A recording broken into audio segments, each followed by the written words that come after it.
My name's Chris Henning, and I am the Senior Assistant Director for Dining. And I'm responsible for the operations of our 6 residential dining facilities. So the all you care to eat, the what we call a la carte units.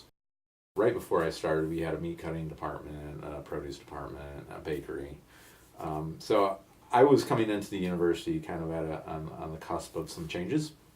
This was back in 2004. So we had restructured where meat cutting, while it's one of those lost arts, it's done on such a much larger scale nationally, and baking as well. So we got out of doing those sort of things. Now we're at a point where we purchase around $17 million in food per year, and that's across all levels, including catering.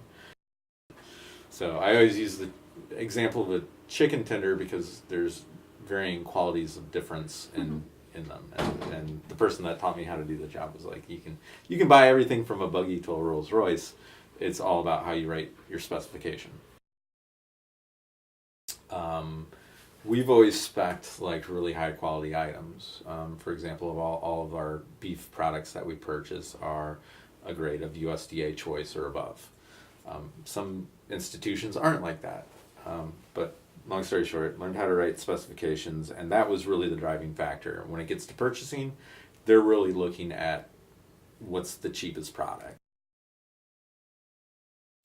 Things have changed over time. I was part of the RFP process, the request for proposal for a prime vendor on campus, which was something different. So the idea was that we were going to not warehouse all of our ingredients, but rather let our distributor do that, since that's their core competence, and we were going to receive direct delivery in our units. And so we currently use U.S. Food Service for that.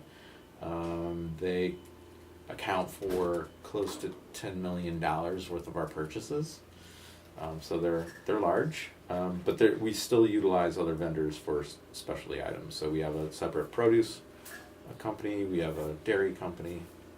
Are those local, usually? So dairy typically is local, and produce. You find some institutions that are using they'll use their U.S. Food Service or their Cisco for produce, but that's not really what a U.S. Food Service does to the best of their ability. But there is another layer to that, because we're very passionate about local products, and where does that factor into our purchasing?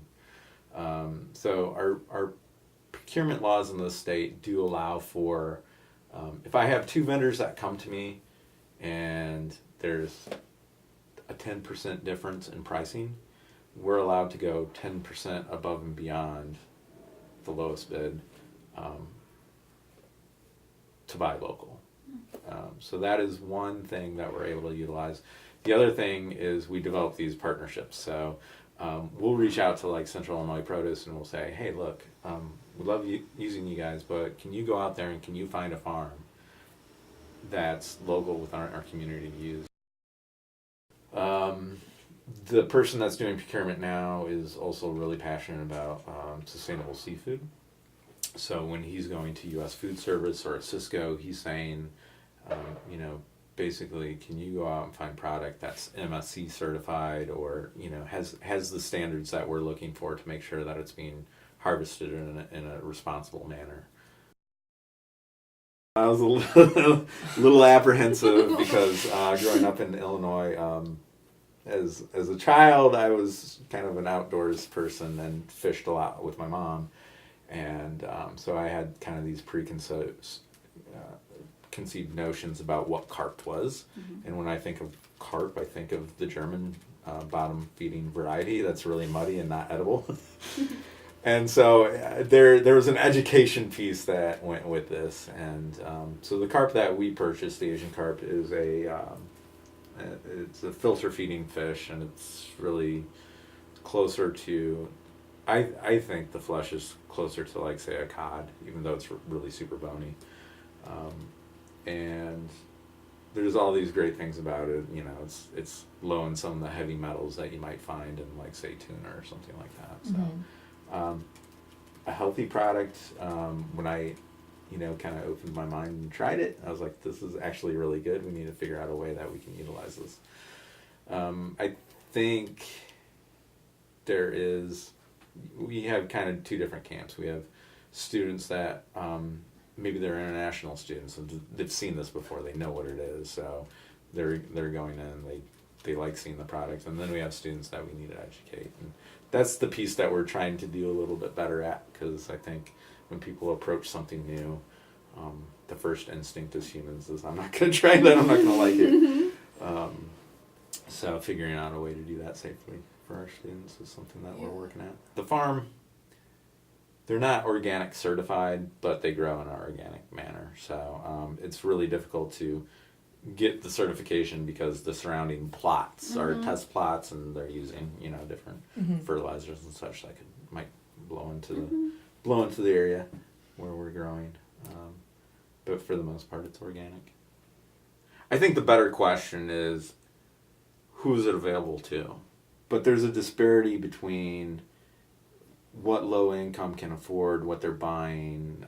A lot of it tends to be processed foods that aren't healthy, and some of that's education, some of that's what food costs. And so I think Illinois has a lot of available products for people to buy that are healthy. I go to the farmers market in the summertime, but again, what's available to those that can afford it versus those that can't. And I know the farmers market has done some things, like they accept SNAP now, which helps, but I think we still have a ways to go. And I think there's also a question of what is healthy. There's a different definition depending on who you are, and to speak to what Chris was talking about.